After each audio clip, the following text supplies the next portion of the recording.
You know, our people, we can't stick together if our lives depended on it. Whether you the boy on the block with the hot knock or you in the boardroom negotiating multi-billion-dollar deals, our people can't get along. You know, we've been through a lot. We had a long and mighty walk, but no matter where we go, there we are. We cannot stick together long enough to create anything that we would be able to pass down generationally to our people with cultural integrity. We are suffering from that. And in this story today, we're talking about Sean P. Diddy Combs and 50 Cent.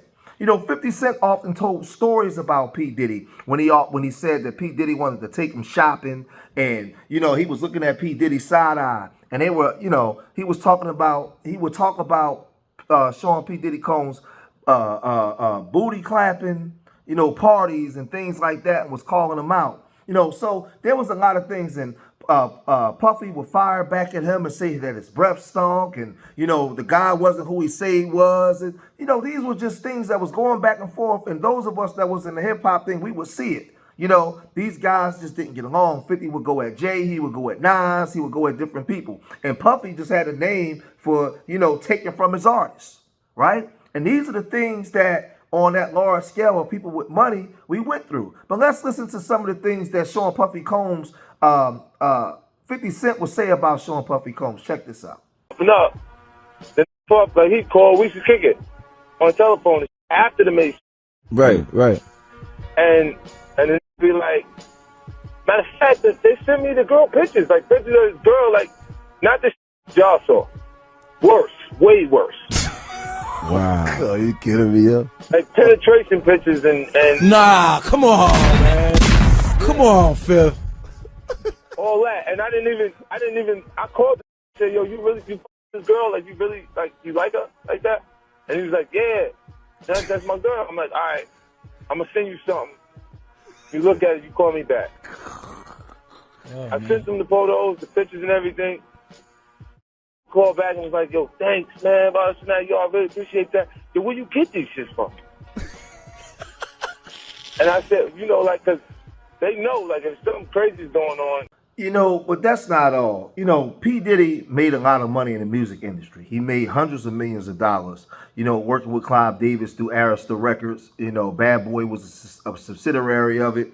But he also got into the liquor business, the spirits business. And he was doing business with Diageo, which we know is top 2 or 3 biggest liquor distributor on the planet. You know, they're in like 180 countries around the world, right? We know that they own Tanqueray, they own, you know, just Ciroc. They own a whole bunch of stuff, man. A whole Bailey's, a whole bunch of different drinks, right?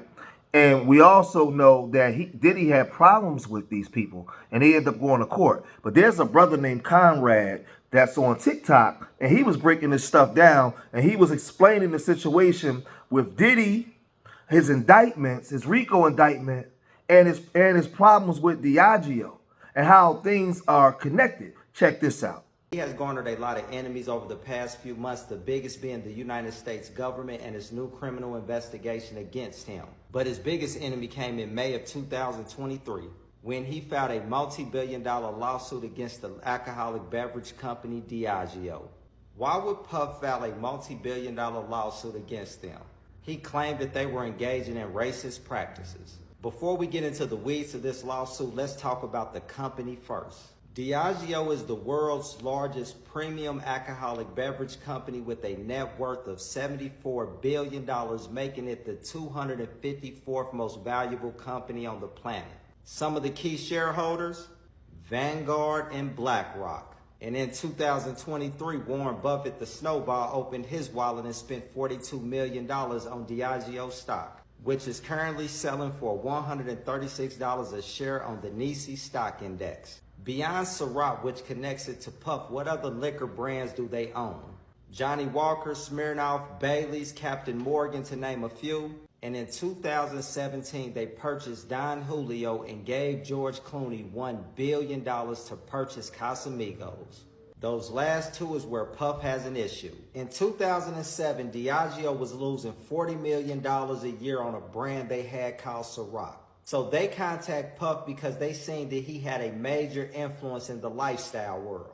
So Puffy signs on to promote Ciroc. Now the deal was he would just get a sponsorship fee for promoting the brand.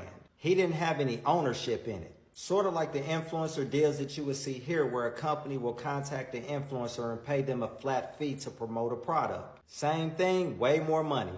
Puffy sets out on this unprecedented advertising campaign, turns it completely around and makes Ciroc a household name and one of the most popular vodkas in the world, but he has no ownership in it. This leads to the flavored Ciroc variants: peach, apple, coconut. They don't give him any ownership in the unflavored Ciroc, but what they do tell him is you can get X amount of dollars off each case of flavored Ciroc that ships. That's when you see Diddy starting to heavily promote flavored Ciroc bottles and why he was doing that. What Diageo didn't see coming is having to pay him $60 million a year off that deal. Here's the important part. Before Diageo started their partnership with Diddy, they were shipping 40,000 cases of Ciroc a year. 10 years later, with Puff being the face of Ciroc and promoting it, they were shipping 2.6 million cases. Keep in mind, Puffy is a boss, not an influencer. During this time, Puff started to see that tequila was becoming the popular drink that people wanted. So Puff buys the tequila brand DeLeon. And Diageo, the company that he has made billions, is the distributor of it. Unbeknownst to Puff, they had also went and bought Don Julio and Casamigos from George Clooney. Neither company had made them a dime in the past 10 years. And then what Diageo did really pissed off Puff. First, we got to talk about supply and demand. If a company controls your supply and demand, they can determine your financial future. If they only make a small supply of your product and ship it to a small number of locations where people can buy it, you're only going to have a few buyers. Diddy owned 50% of DeLeon and Diageo owned the other 50%, and Diageo was responsible for supply and distribution. Unlike Ciroc, where Diddy didn't have any ownership, he owned 50% of DeLeon. What does that mean? Out of the billions of dollars that Puffy had made selling Ciroc, they only had to give him a few $100 million. They made over $70 billion. But because Puff owned half of DeLeon, they were going to have to split those billions with him. They resented paying Puff the few $100 millions for Ciroc. Now it was looking like they was going to have to split the billions with him down the middle. Remember, he took Ciroc from shipping 40,000 cases a year to 2.6 million. Even if he got close to doing for DeLeon what he was doing for Ciroc, they were going to have to cut a huge check. DeLeon launches and Puffy goes into full throttle salesman mode. Sort of like what he was doing for Ciroc, but on steroids. Sales start to come in and they are abysmal. Diageo only made a small amount of DeLeon and only shipped it to certain locations. What locations you talking about, comrade? The urban landscape. And Diageo stopped signing off on advertising budgets. So Diddy decides to investigate with his own people the infrastructure that Diageo had created to play their role in the contract of making DeLeon a success. This brings us to the agave plant.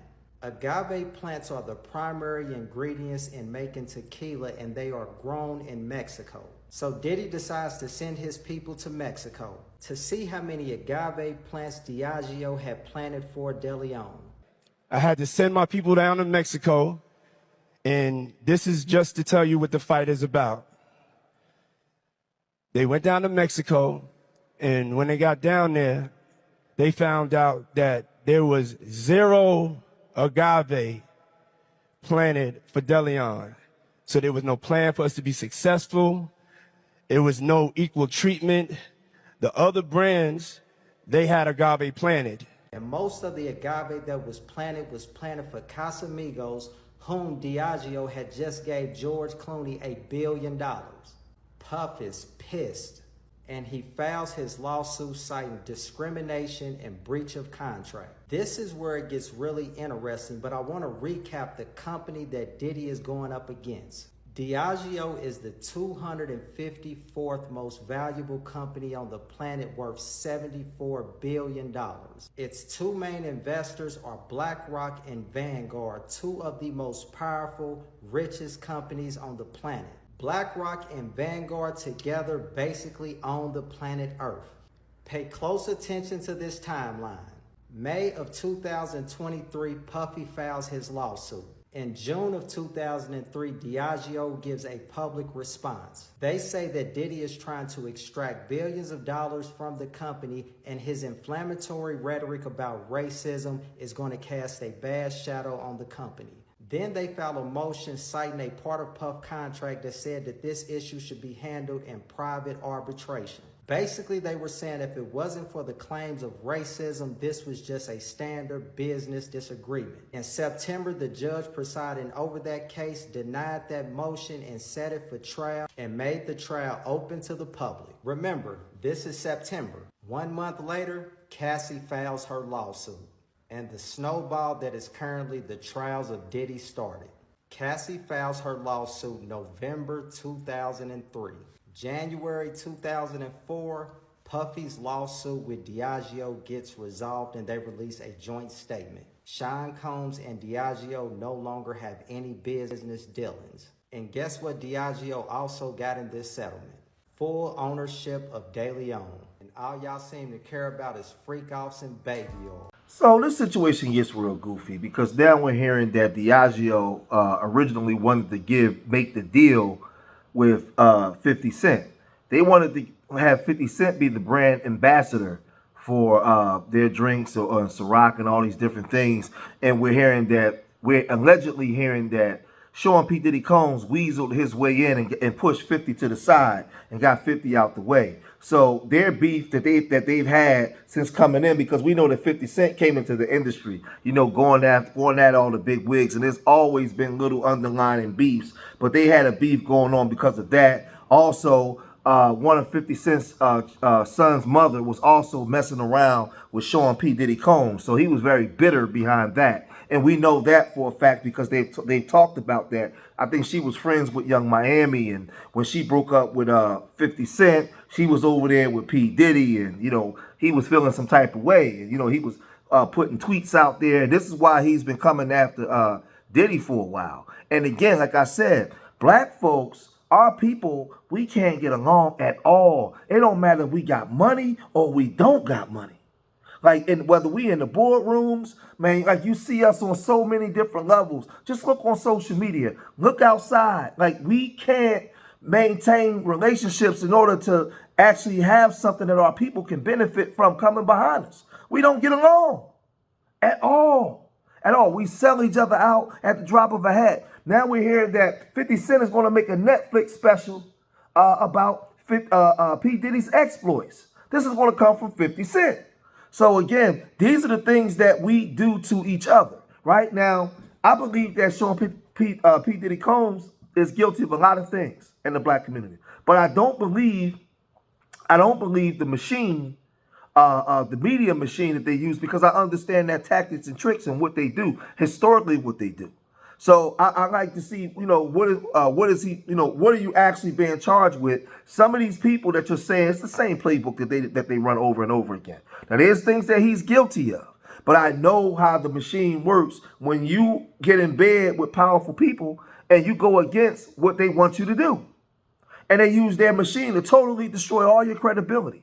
So we all saw the video of Cassie, but nobody cared about it when it happened until he had this problem with Diageo. Now he's all over the media, all over the world, on every TV place all over the world. Why? Why is Homeland Security in the home? Right? Cent Puffy Combs, they allegedly been running wild in the black community for 30 years. The feds and the government never cared then. So I pay attention to everything. Everything, because I know how they set things as the president for courtrooms, or how they will take people down. So I want to know if they going by the letter of the law the right way if you're going to put them away. So, and like I said, we don't get along. You know, I think I would tell 50 Cent, make sure you ain't got no dirt on you, brother. Make sure you doing everything on the up and up, because the minute they tell you to do something and you don't do it, oh, they coming for you too. We've seen it. Your days are numbered as well. That's why it's good to just stay, build with your people, become a household name amongst your people, treat your people good and right, and hopefully you'll be all right. But when you get in bed, when you get in bed over there and you don't act right, they got something for you. Question I asked: Clive Davis been in the music industry for 65 years. You mean to tell me that he's never done nothing wrong? He's never done nothing to be brought to the carpet. He's just squeaky clean, but everybody else that come under him is dirty. Come on, y'all. Come on, man. I'm just saying. I ain't saying whether he dirty or clean. I'm just asking the question. That's it. I don't know. It's all allegedly. But you answer that question for yourself. But I'm gonna cut this video short here. If you made it this far in the video, hit that like button. Subscribe to Street Media TV. Leave your comments in the comment section. Let me know what you guys think. And remember, I love y'all. Till the next time. Peace.